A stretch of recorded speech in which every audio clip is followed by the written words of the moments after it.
મિત્રો આજે એક સરસ મજાના વર્ડ વિશે સમજણ આપીશ અને એકચ્યુઅલી આ બાયોલોજીનો વર્ડ છે. જીવવિજ્ઞાનની બુકની અંદર એક વર્ડ આવે છે સહ ઉદ્વિકાસ.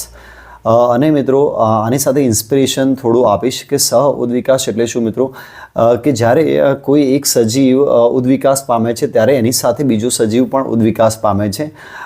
એવું એટલા માટે છે નહીં કારણ કે બંને એકબીજા ઉપર ડિપેન્ડ હોય છે. એકચ્યુઅલી એક સજીવ બીજા સજીવ ઉપર ડિપેન્ડ હોય છે.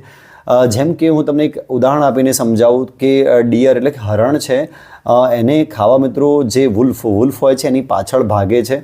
તો હરણ જેટલી સ્પીડે ભાગે છે એને એટલી સ્પીડે ભાગવું પડે છે ત્યારે એનો શિકાર કરી શકશે મિત્રો. તો હરણે શું કર્યું, ઉદ્વિકાસ કર્યો, એની સ્પીડ વધારી દીધી. તો એની પાછળ મિત્રો વુલ્ફની સ્પીડ પણ વધી ગઈ. થોડા વર્ષોમાં જાણવા મળ્યું કે જે પહેલાં વુલ્ફની સ્પીડ હતી દોડવાની એ હવે એના કરતાં મતલબ અત્યારે એની સ્પીડ બહુ વધારે છે.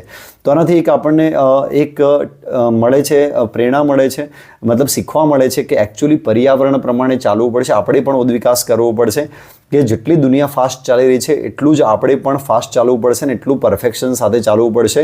કારણ કે અત્યારે તમે જુઓ છો કે કેટલા બધા નોલેજેબલ લોકો અને કેટલું મગજમાં લઈને ફરતા હોય છે મિત્રો, કેટલી બધી મહેનત કરતા હોય છે.